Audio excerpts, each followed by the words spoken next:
purchase of a property involves taxes and fees, and it is important that both parties discuss and agree who will pay the expenses, the taxes before executing the contract of sale.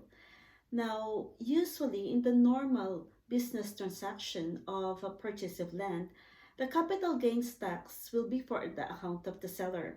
Capital gains tax is usually 6% of the selling price or zonal value or fair market value, whichever is higher.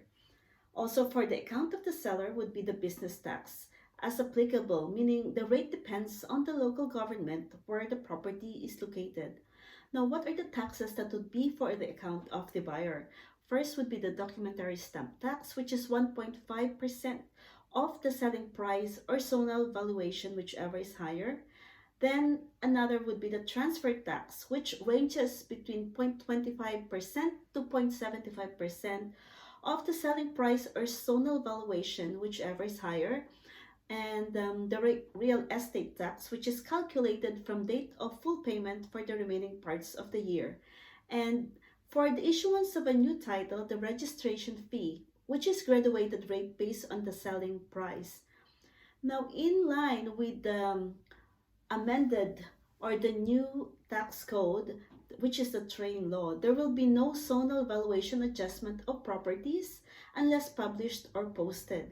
And the assessment of the fair market value of the property require mandatory consultation from the public and private appraisers and with prior notice to affected parties. Now, usually the zonal valuation or the fair market value of the property is also available with the Register of Deeds where the property is located. Now, one of the other things that you must also consider before buying property is the value added tax, which is usually 12%. Now, this is a big amount. That's why it is important that both parties would talk about the value added tax before proceeding with the purchase of the sale. Usually, when buying a condominium unit, if it's pre-selling, they usually add and if the value of the property is subject to value added tax, they usually add it on to the gross selling price of the property in their computation. Now,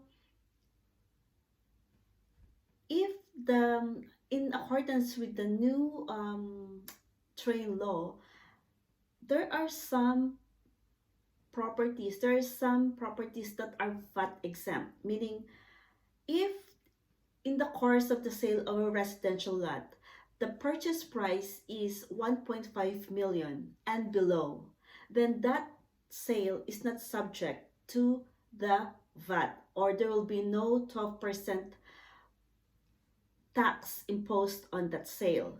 Now, for the sale of house and lot and other residential dwellings, if the value of the property is 2.5 million below, then that purchase of that property is VAT exempt.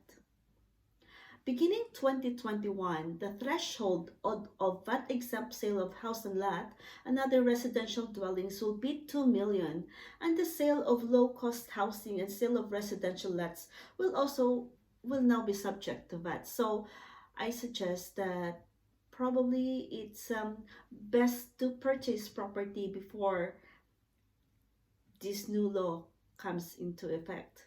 Now, if you have any questions or if we may help you in another way for the purchase of your property, please get in touch with us, Martinez Trio Lawyers. Our website is located.